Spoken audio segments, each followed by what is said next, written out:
Waza, throwing techniques. Nagiwaza is further broken down into Tachiwaza, which is throwing techniques involving hand, hip, or leg, and Sutemewaza, which is sacrifice throws, using your body to take your opponent down. Tachiwaza has three subcategories: Keiwaza, hand throws; Koshiwaza, hip throws; and Ashiwaza, leg throws.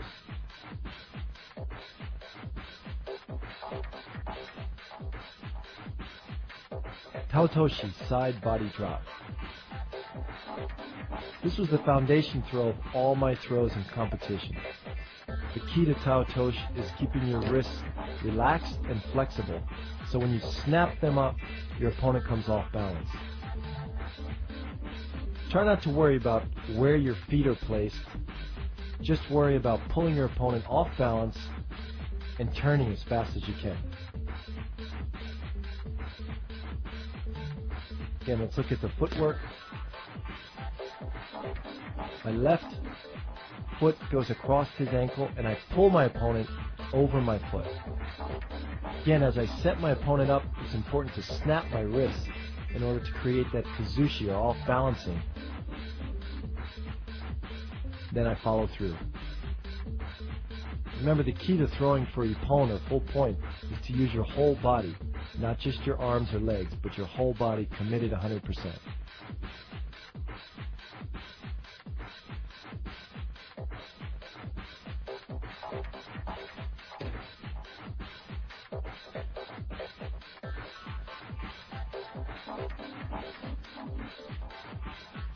Another competition version is a side Taotoshi, staying in front of your opponent by a half a step, just like we were doing in Kouchi guard.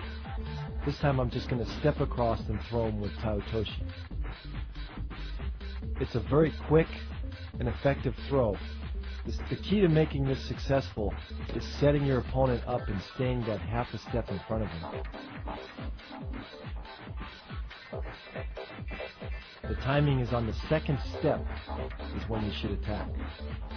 Just think about your legs stepping across and keeping the throw nice and tight and quick.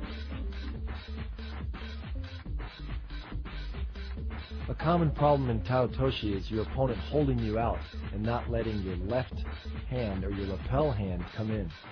So one way around this is to come in with one hand. I often did this in competition against a right-sided opponent. Watch as I come in, I bring my left hand across and just leave it in the elbow joint of my opponent's left arm. Keep the pulling hand very tight, and the quickness of the body turn will complete the throw. Ippon seonage, shoulder throw. Another classic move in judo. This throw you can see in many Olympic and international competitions. Let's break it down. As I'm moving backwards, my feet are going to be shoulder width apart, back straight, and follow through. In detail, let's look at my body position. My legs are shoulder width apart, my knees are slightly bent, my back is going to be straight. As I turn my body, I'm pulling his arm as tight as possible to trap his bicep in between my elbow, my forearm, and my shoulder. Then I drop my body and throw.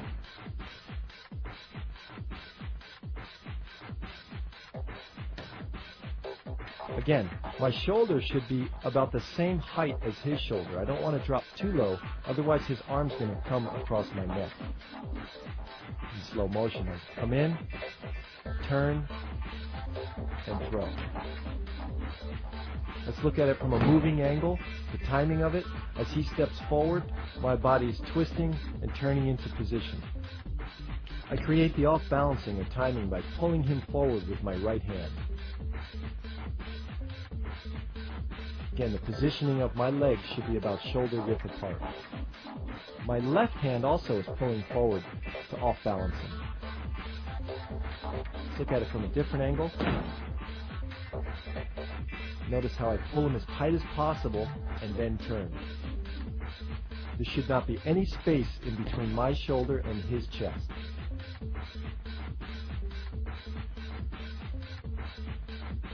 When done with the proper quickness and timing, this throw, ippon seonagi, can be very effective, especially against bigger opponents.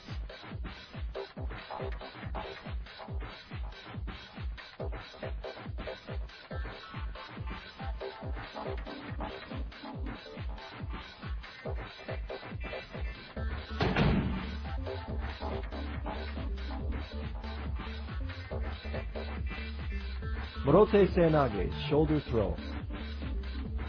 The difference between morote and ippon seonage are only the fact that my left arm is curling underneath his armpit as opposed to letting go and coming straight under the arm. Notice that my feet are slightly overturned. This is to create a little bit more torque. Again, to watch both feet are pointing a little bit to the right. A key point to remember is try to keep your wrist as straight as possible, because when you bend your wrist, it becomes a weaker throw. The follow-through is all the same. You notice my right hand is pulling my opponent up, my left pinky's turning out. This is to create more of that off-balancing, which is needed in all judo moves. Try to bend as low as I can to come underneath his belt or center of gravity. Let's look in slow motion at the timing. Notice my right hand pulling his leg forward. As he steps forward, I twist in for the throw.